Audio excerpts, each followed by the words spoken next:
There's a compelling mystery developing at the southern border, according to the journalistic investigators at the Washington Post. Where, oh where, has all the fentanyl gone? There's an unexplainable drop in fentanyl seizures at the border. Confiscated drug volume is way down, and fentanyl overdose deaths in the U.S. are now down as a consequence. But the reasons why are elusive and complex. Really, are they? There probably are multiple variables, sure, but there's one major variable that changed recently. The president is different. And so border law enforcement is now different. Americans got sick of the fentanyl fire hose coming from Mexico for the last 4 years, so they elected someone to turn it off. See, first you stop the crossings, which the cartels send en masse to distract from the drug trafficking. Once you do, border agents can then focus on the drugs. And wow, within a few months of taking that approach, numbers have plummeted. Way fewer people crossing the border and a lot less drugs, too. And that change in U.S. policing corresponds with a change in Mexican policing, too. Faced with the threat of U.S. tariffs, Mexican President Claudia Sheinbaum changed the way that she's handling this problem, as in she's actually doing stuff to handle this problem now. So we got serious about our own border, and we kicked Mexico in the ass to get serious themselves. And several months later, the problem is now resolving. See? There. Elusive and complex mystery solved. Oh, no. That can't be it. That's far too simple, says this sophisticated Washington Post analysis. See, this is some kind of paradox or some kind of contradiction, because if we're sending more resources to secure the border, shouldn't drug seizures go up? Well, they might, but that assumes constant drug production and trafficking. If you put more cops on the street, you might see more arrests if crime stays constant, but that analysis ignores an obvious effect: deterrence. Maybe crime is down because of the increased law enforcement presence. Oh, no way, the Washington Post piece says. These are the cartels. If there's one thing the cartels do, besides sprinkling the streets with severed body parts, they make drugs. So it must be that they're sneaking the drugs into the U.S. through more creative means. They probably dug some tunnels, or maybe they're just using the mail. Well, maybe that would explain Postal Service dysfunction. They're backed up with all those secret cartel drug packages and probably scooping some off the top for themselves too, hence performance. But if drug flow is actually constant or something close, why aren't the effects the same? Why are drug confiscations in the country's interior dropping in addition to border seizures? And even if police are just bad at finding the drugs now for some reason, why are overdose deaths also dropping? If people aren't overdosing as much, that means the drugs on which to overdose aren't there as much. So why not? Okay, well, maybe the supply has dropped some then, the Washington Post piece considers, but really, when you look at the timeline, that must have been mostly a Biden thing. Because after all, Joe Biden put pressure on China. And once China stopped supplying the Mexican cartels with all the chemicals they need to make the drugs, now they're not making as much of the drugs anymore. Yeah, Biden got tough on China when? Suddenly? On his way out in 2024? Joe Biden saw over 100,000 American fentanyl overdose deaths in each of his first 3 years in office, according to the Washington Post's own data. But then suddenly, on the way out, said, "No way, Jack, that's too many." And he finally told China to stop. Otherwise, he'd beat them in a push-up contest, corn pop style. Well, Biden was president when the change started, so how else could one explain it? The Washington Post piece insists that the decline in fentanyl seizures started under Biden, so Biden must have played a role. Yeah, Biden leaving played a role.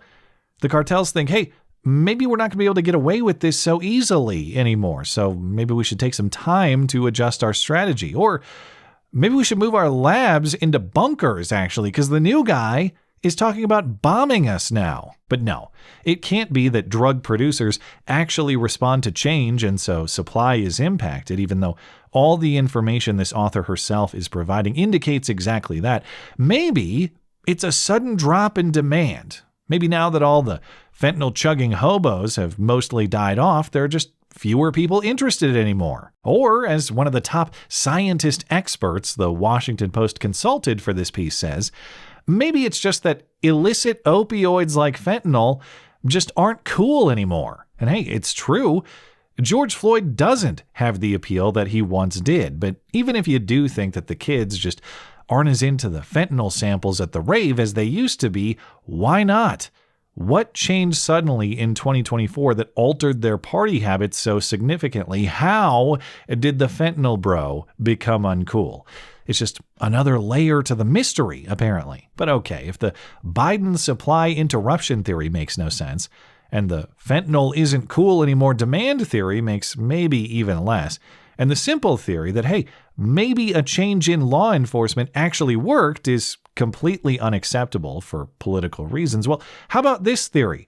The data are all crap, so none of this is even real at all. And hey, if the Washington Post wants to tell me that the government lies and you can't believe anything they say, so the data they're providing are unreliable and not to be trusted, I'm listening. But one, if the government data are unreliable and not to be trusted, then the supposed mystery here doesn't even exist at all, because we don't actually know if fentanyl seizures and overdose deaths are truly down or not. And two, speaking of remarkable reversals, it's not just the kids suddenly deciding that fentanyl is lame, actually. Now it's the Washington Post telling me that government drug data are sketchy and untrustworthy, because likewise, right up until 2024, government drug data were so safe and effective that you had to submit your entire life to them. Now, you'd have to be an idiot to believe that they're actually real. More ridiculous still, the Post piece warns that Trump's budget cuts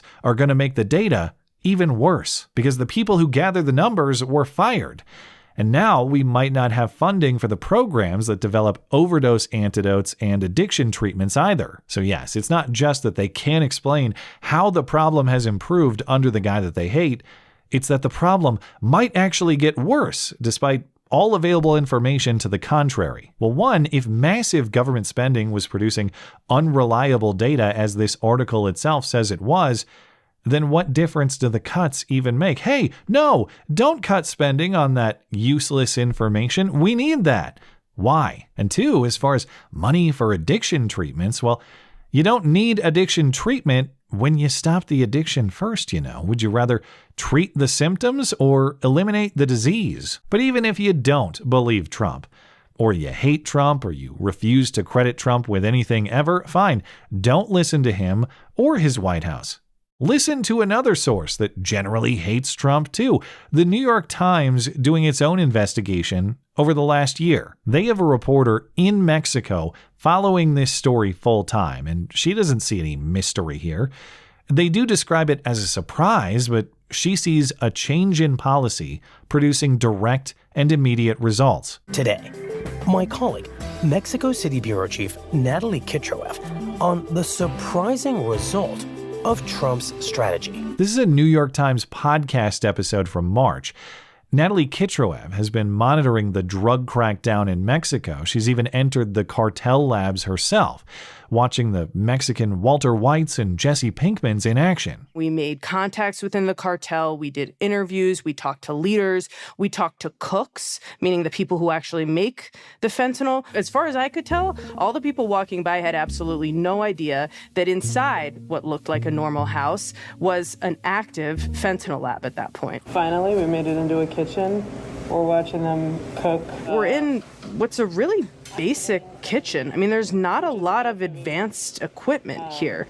I'm watching the fumes come off 2 pots that are on a regular kitchen stove. They start showing me, like, look, we dye it blue if the client wants it blue. They were making so much money on their drug and other operations that they used it to buy off the politicians who were supposed to be busting them. They also have a lot of experience corrupting the Mexican government. The last time there was a major crackdown on drug cartels, the security chief that led that crackdown ended up being convicted in an American court for taking bribes from the Sinaloa cartel. But all that changed after Trump's election, despite this reporter's skepticism. Even though I was really skeptical, I wanted to go back into a lab to see whether all of these threats, whether all of the pressure that Trump had put on Mexico had led to real changes. What did you find? It was really remarkable. The dynamics it seemed had completely changed from the last time we were there. This was still a very dangerous place. There was a lot of violence. But when we started talking to our cartel contacts, they told us there was basically no production of fentanyl happening in the city. It had totally plummeted. Wow. Fallen off a cliff. So what happened? Well, Mexico actually started policing. They said, no, we shut everything down. There is such an intense crackdown by the government right now, and we're under so much scrutiny and pressure that we're not cooking anything. The amount of progress, arrests, raids, lab busts, the pace of these actions is something that we've not seen in recent history in Mexico. Why did Mexico start policing? Well, because Donald Trump threatened them with economic consequences if they don't.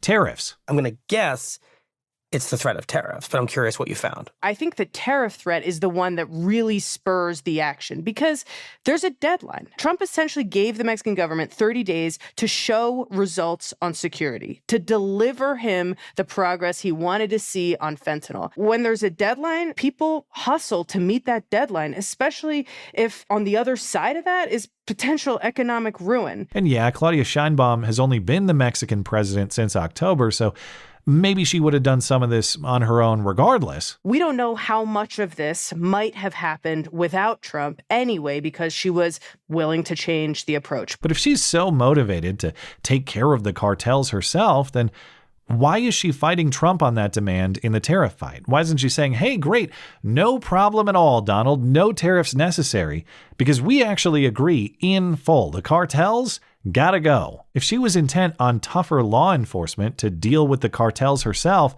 why was she campaigning on expanded social programs to stop young Mexicans from joining the cartels? A plan the AP said was more of the same failed hugs, not bullets policy of her predecessor from the same political party. Something convinced her to try bullets instead. And this New York Times reporter is not hiding that obvious conclusion. I think what we've seen is that, at least in this context, in this month and in this place, the tariffs worked. If democracy dies in darkness, as the famous motto warns, then how is the truth so readily obscured in the daylight? How could anyone ever solve this complex mystery? I don't know.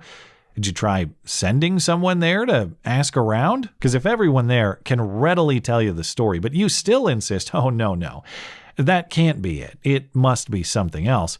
You can call that a lot of things, but journalism is not one of them. That's protecting the story you want, not telling the story that is. Or maybe this reporter is hiding the real explanation for her own concocted mystery. Maybe there's no more fentanyl left because she chugged it all herself. It would be her best excuse, but of course there's no way.